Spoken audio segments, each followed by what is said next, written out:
Hello, my name is Walter Ruotila. I'm a research assistant at the Unified Database Management Systems research group at the University of Helsinki. Jiaheng Lu is a professor of computer science specialized in databases and the leader of the group. Warmly welcome to this presentation, a formal category theoretical framework for multimodal data transformation. This topic falls into the category of mathematics for polystore and other multi-database management systems.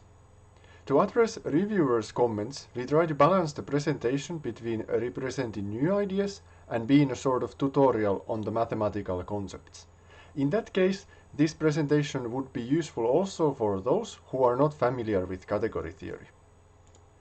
The outline of the presentation is the following. First, we represent a short introduction and motivation to the topic. We define the basic concepts of category theory and show how they are related to database schemas and constraints in relational and non-relational databases.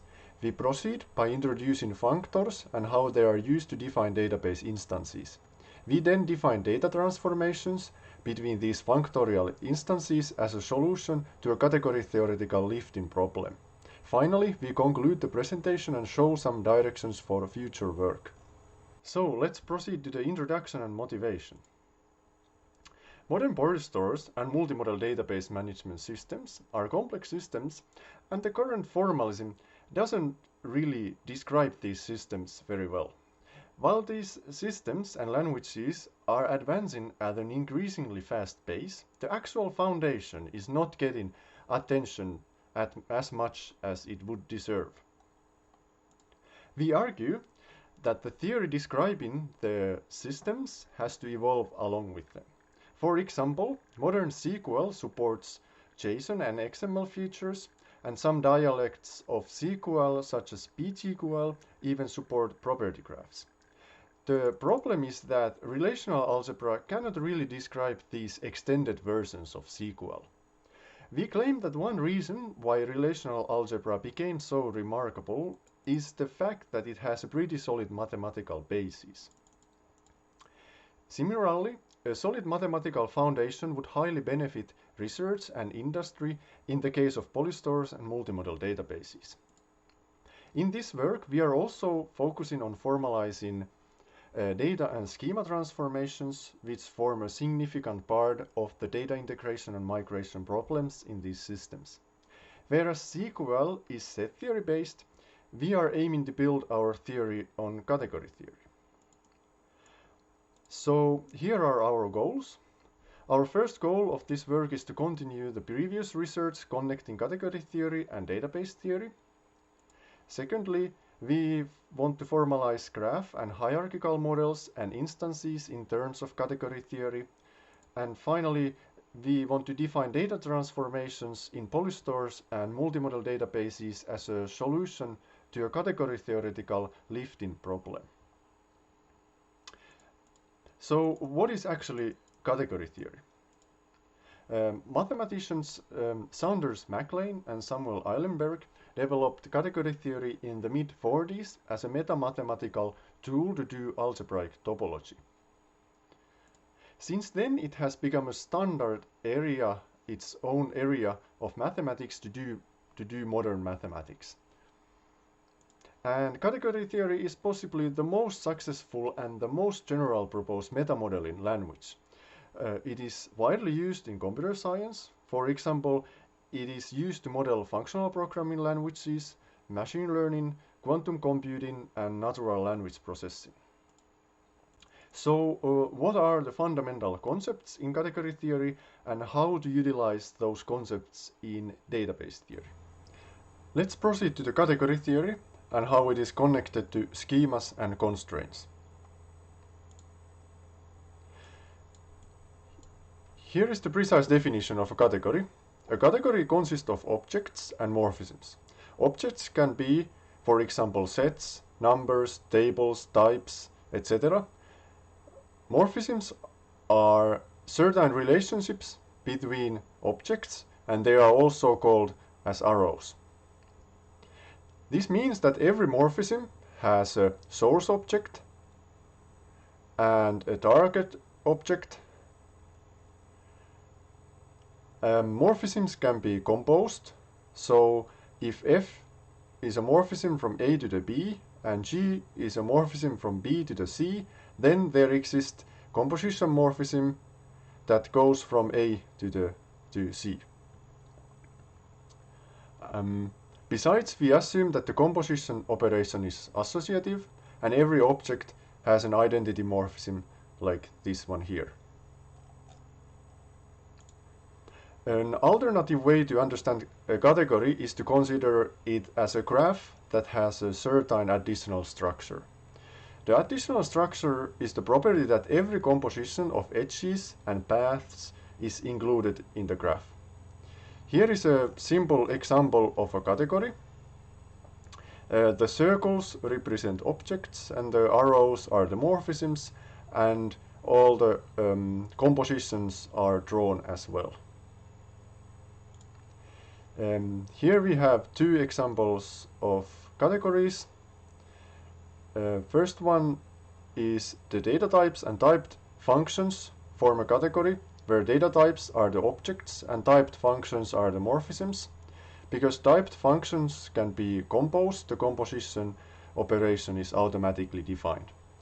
This works as a foundation, for example, for the category called Hask, which consists of Haskell data types and typed Haskell functions. On the other hand, the most useful category is the category set, whose objects are sets and morphisms are functions. This category has an important role also in our constructions. If we take a database perspective, we can say that a category encodes the information of constraints that the data instance needs to satisfy. These constraints are, for example, constraints in a relational schema, the fact that in a graph every edge must have a unique source and target vertex, and the property that in a tree every node must have a unique parent except the root. We can also encode types and other names to the category if they are available. So let's see some example of these. So the first one is a relational schema category. The idea of a schema category for relational data originates from David Spivak's work, Functorial Data Migration, which has been very inspiring paper for us as well. Spivak shows that the relational schemas are naturally categories. In his construction, tables and columns are objects of the schema category. The foreign key dependencies define morphisms. And we will see example of this later. In our work, we extended this idea to graph and hierarchical data, which is part of the contributions of this paper. So graphs usually have fewer constraints than relational data. Obviously, we require that graphs have vertices and edges have unique source and target vertex. Sometimes vertices and edges can have a predefined set of properties and attributes. And the possible category that encodes these constraints can be represented with the following diagram. Here the edge object represents the edges of the graph, and the vertex object represents vertices. The two non-trivial morphisms, source and target, encode the fact that every edge has a unique source and target vertices. Of course, depending on the use case and available information, we can modify these categories. The paper includes an example where properties and attributes are assigned to the edges and nodes. And then trees are also part of our contribution. So trees have nodes, and every node except the root has a unique parent. And sometimes nodes can have predefined set of properties and attributes. Thus, the corresponding category would simply be one element category with one non-trivial morphism called, in this case, parent, and this morphism encodes the fact that every node except the root has the unique parent. Of course, depending on the use case and available information, we can modify these categories, and these examples here are just general examples more than any final facts. Now we have an idea what are categories and how they are used to model constraints and schemas. Next, we proceed to a category theoretical method to transfer the information encoded in categories to other categories. This enables us to create actual instances. The category theoretical construction that we use to do this is called a functor. So what is a functor?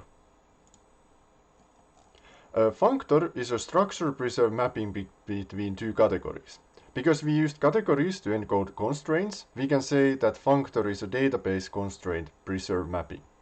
We denote it by F, which goes from C to D, where C and D are categories. The basic idea is that the functor maps objects to objects and morphisms to morphisms, and it respects the source and target objects of the morphisms. Functor also maps identities to identities, and it is required to respect compositions of morphisms, which is not formally written here. And there is an alternative way to see a functor. A functor is a certain graph homomorphism between two graphs that correspond to categories. Here is an example of a simple functor. So this functor maps objects to objects and morphisms to morphisms, and then identities to identities, and it also respects these compositions like this. In this case, the domain and target categories resemble each very much, but that does not need to be the case.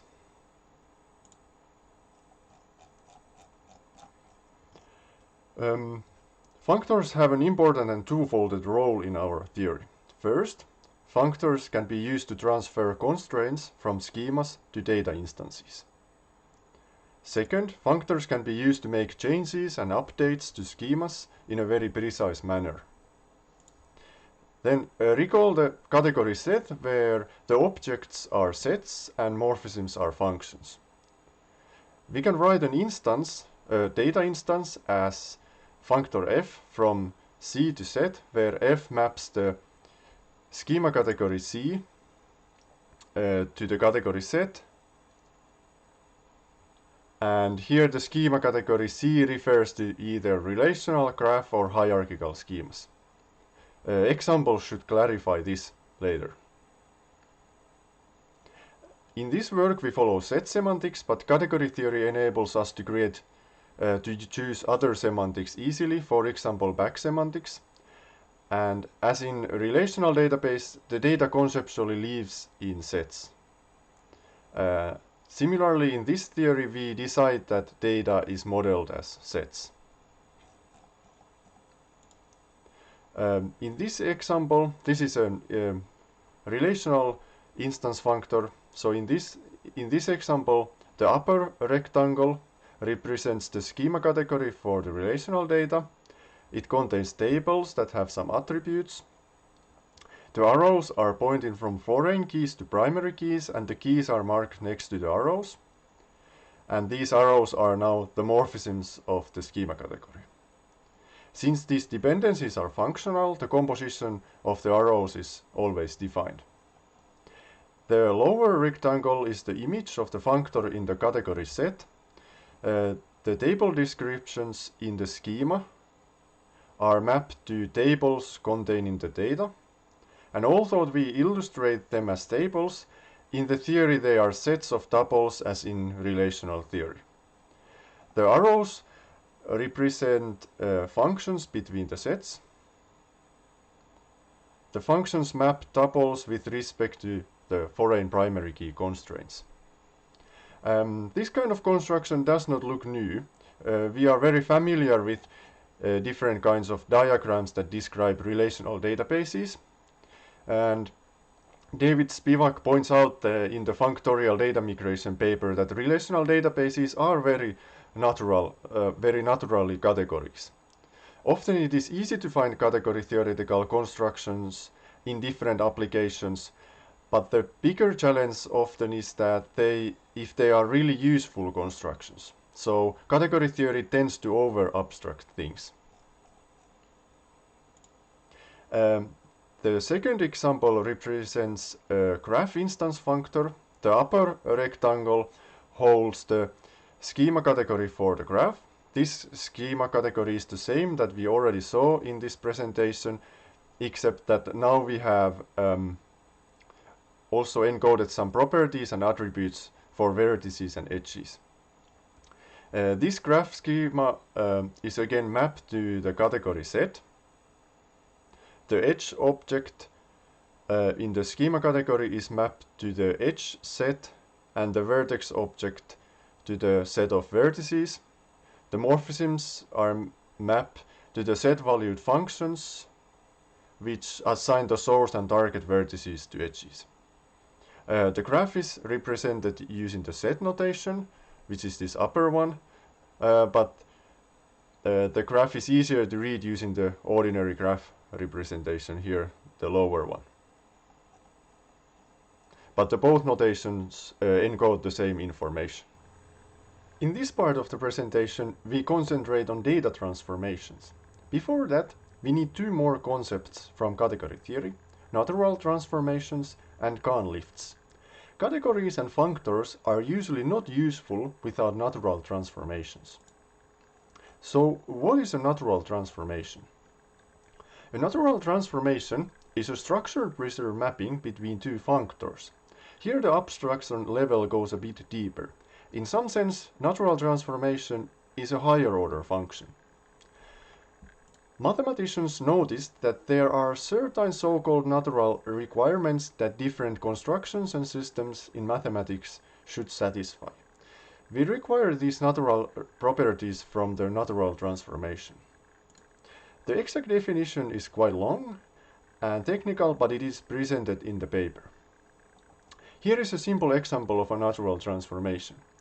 The natural transformation maps between two functors, f and g, and we require that both functors have the same target and domain categories. And since we model data instances as functors, and natural transformation is a mapping between functors, a natural transformation can be used to define transformations between instances. So this is almost something like the name natural transformation suggests to us. Usually transformations consist of a schema transformation and a data transformation. And we use Kahn lifts to precisely define the connection between schema transformation and a data transformation. So far we have defined data instances as functors, and natural transformations can be used to transform data between the instances. Although this setting already describes many database concepts using category theory, we do not think that category theory is yet showing its true power. That is why we introduce Kahn lifts. We use Kahn lifts to connect schema and data transformations together, and we obtain certain uniqueness properties for the transformations. So what is a Kahn lift? Kahn lift is a pair of a functor, for example f, and a natural transformation, for example epsilon. In this figure, C1 and C2 are schema categories for any models we have been discussing in this presentation, for example the relational model, hierarchical model, or graph model, and the instances are modeled as functors, and they are now marked as I1 and I2, and these functors go from the schema categories to the category set. The functor f is a mapping from C1 to C2, and it describes this schema transformation. The natural transformation epsilon goes between the two functors and tells us how the actual data is transformed. The functor natural transformation pair satisfies a certain universality property, and this means that the pair is unique in some category theoretical sense. The uniqueness is wanted property because we believe that it enables us to classify different transformations very precisely. Again, the exact definition of conlift is in the paper. So here is an example of a transformation. So in this example, we transform a simple relational instance into a property graph. The functor between the schema representation encodes the information on how tables are mapped to edges and vertices, and this functor maps from this relational schema category to the graph schema category. And of course, this is not the only way to transform the relational instance into a graph. The paper discusses different methods. Then the actual data lives in the category set, and the natural transformation is not visualized in this example, but practically and informally, the natural transformation in this example could be understood so that for each object in this relational schema category here, we have a mapping which tells us how the corresponding schema item here is mapped to the property graph items in here. So this means that the natural transformation holds the information of the data transformation. So here is a short summary on conlifts and transformations. We identify that the transformation consists of a schema transformation and a data transformation. The schema transformation is a functor between the categories that represent the domain and target schemas, and the data transformation becomes a natural transformation. The whole transformation is a pair of a functor and natural transformation which satisfies the definition of a conlift. And finally, we proceed to the conclusion and future work. So in this work, we continue the previous research connecting category theory and database theory. We formalized graph and hierarchical models along with the relational model, and we defined data and schema transformations as a solution to a category theoretical lifting problem, which is called conlift. So here are some outlines for future work. So these conlifts are not very well studied even in pure category theory, so we should understand them better. And the fact that conlifts can characterize transformations up to a certain kind of isomorphism is an interesting property which we should understand better. And especially this kind of questions, what are the transformations which are classified to be the same? And then a big part of transformations is query transformations, which go often hand in hand with data transformations. And we also think that temporality should have more attention when we are developing systems, and category theory would have much to offer in modeling temporal aspects of data. And category theory uses these same concepts, categories, functors, natural transformations, etc. in all different areas of computer science. And since many areas of computer science have translated their concepts into category theory, maybe this would enable us to connect two different areas of computer science somehow naturally.